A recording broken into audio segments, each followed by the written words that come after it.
Hi, welcome back. I am at my kitchen table and I am making some thank you cards. I am not in my studio because there is a large piece of art drying on my table. So that is why I'm at my kitchen table. But I have been reading a book, 365 Thank Yous by John Acrylic. You may have heard of it. It's been around a while. I did read it several years ago, but now I'm rereading it just because the state of the world right now, it's really depressing. I feel that we need to start just getting back to basics, saying thank you, being grateful for other people, other things that are done, the little things that are done that just get overlooked. So I thought it'd be fun to make some cards. And I've made a couple of them already, and I'm using my acrylic paint pour art. These two are very similar. And I cut out the art, my paint pour. I believe this was a swipe, and the swipe didn't look too good on its own, but it's a great background. I cut out a circle, decorated it, put some ribbon, and then on the back of the card, I got my stamp. And then original acrylic paint pouring art by Erica Tenney at Desert Hippie Arts. I thought this would be just a nice card to hand out. And I'm gonna do another one, and I thought it'd be fun. You guys might wanna know how I'm doing this. And I thought you could do the next one with me. This one I already started cutting out. This is a paint skin that I painted several years ago. It's held up really well, especially just being thrown in a box. I went ahead and cut out the card. I got these cards at Michael's. They are, I'm looking at the size. It looks like they are 3.5 by 4.87, and it's just a card set. Comes with envelopes and blank cards. I'll put the link in the description of all this stuff I'm using, just in case it's new to you. You don't know where to get it. But here's my card. I already went ahead and folded it. I got this cut out. I thought this was a pretty interesting little piece. To cut it out, I used my ruler and my rotary tool. And what I did is I just laid this on here. Just kind of eyeballed where I thought it would be good. Put this down, and then I cut. Just be careful.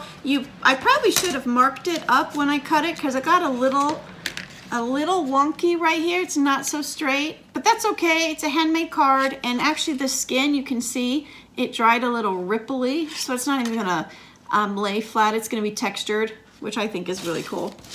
So let me put this aside real quick.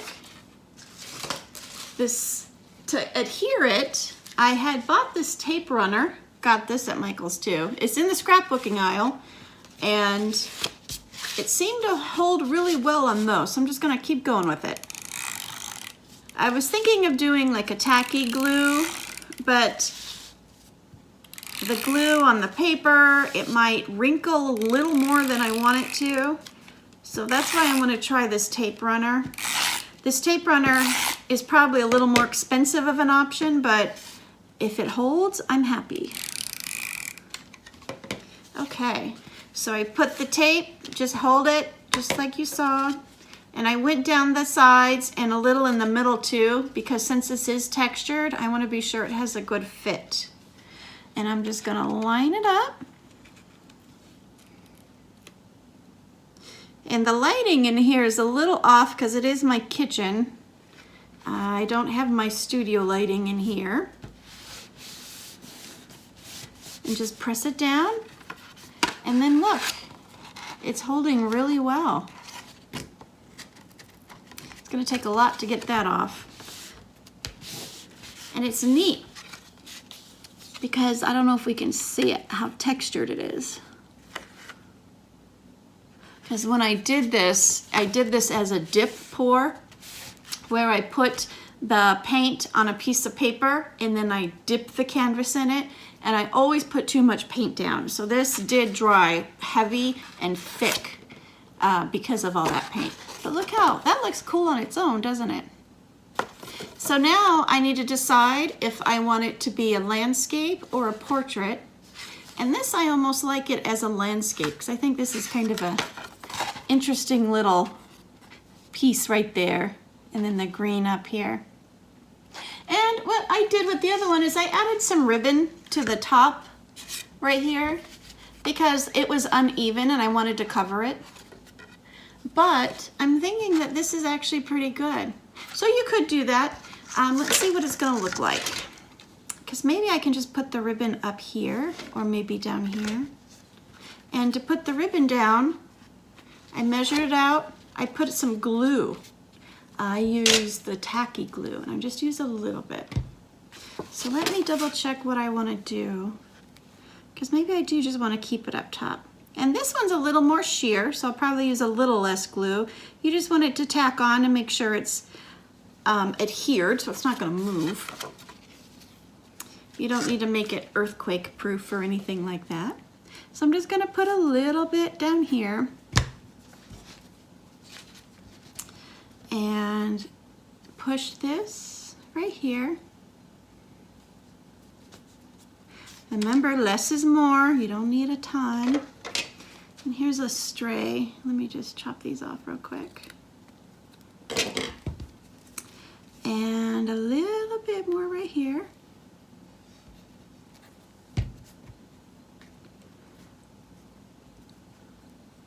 And then I'm gonna flip this around real quick just to make sure I'm gonna get it in the right spot. And you can always just line it up on this side, but I wanted to double check that I wasn't twisting it also. So if you've made homemade cards, I would love to see what you have made, especially if you've done them with your art. And I have a group on Facebook. It's called Paint Pour Academy Community Group. It's part of my Paint Pour Academy website. And you can post your art. I hang out there pretty frequently, as much as I possibly can. And if you have questions, let me know. Just go make a post. And I would love to see what you've been up to. Okay. And now, see just that little bit of glue? You don't even need the glue on the front if you don't want. You can, see how loose it is? You can put it up there if you want, but I think this is gonna be just fine. And then, on what I did with the other one, I made these circles. And this is a punch. I think it is a 2-inch punch. Oops, wrong side.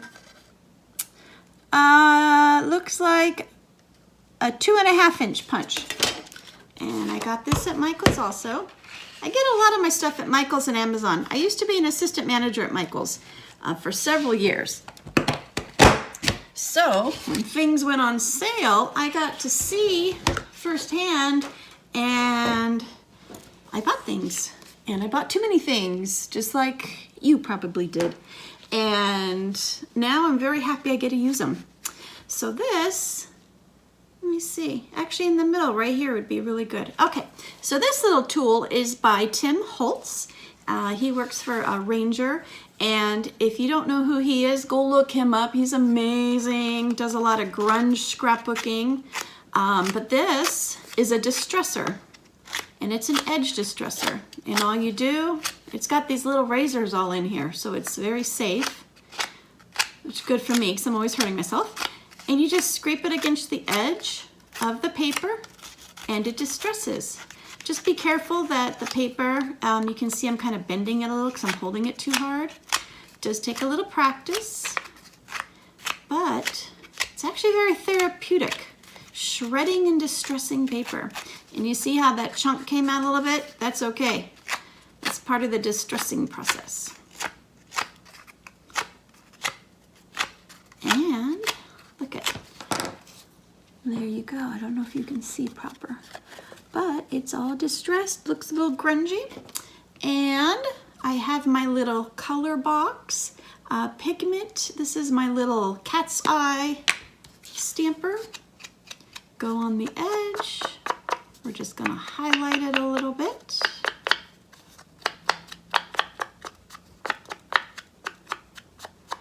listen to the fun sounds. It's very cool because this is handheld, very awesome tool.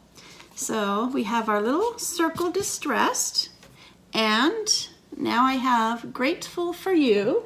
I have a couple others too.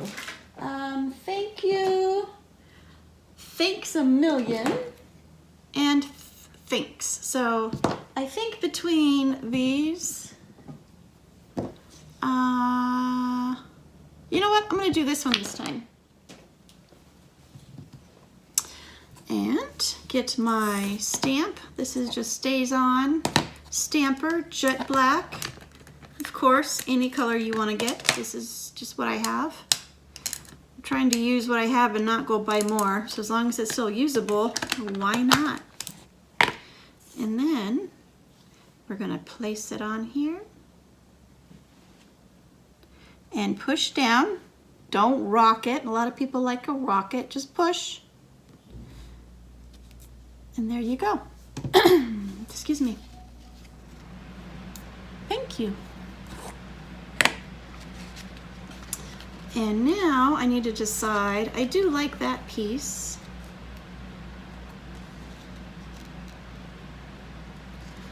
I almost like it over, excuse me. Yeah, this I think looks interesting, this side, but it looks a little murky. So I think this will look good right here. So to put that on, I have,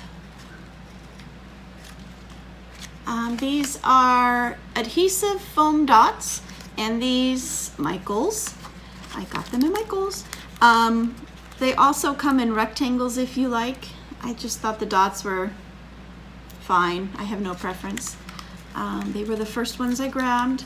But these, they come different sizes in this package, which is really cool. But for now, I'm just using these larger dots right here. Let's, oops. Okay, get the dots on. Let's move this to the side. Get these papers. And they're two-sided foam. And the purpose of these is just to lift and give the dimension to your little embellishment. So thank you. And I'm gonna put that right here. A little grungy thank you. And actually I might put a little bit of adhesive on this because now that it's folding, it's kind of wonky. I don't like it. So I'm just gonna put a little bit in here. And see, there you go. Now that won't move. And this is pretty heavy right now because of this skin was heavy. So you could stop here, or you can get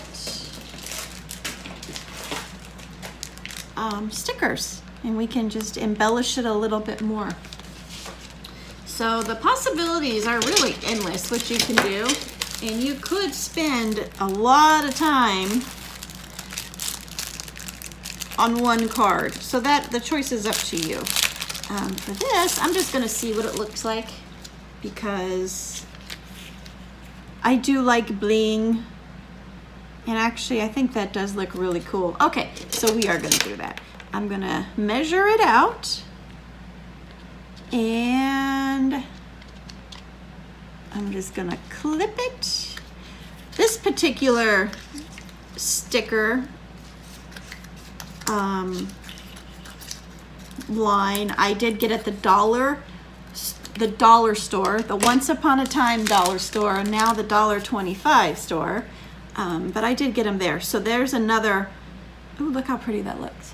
There's another outlet for you to help save money.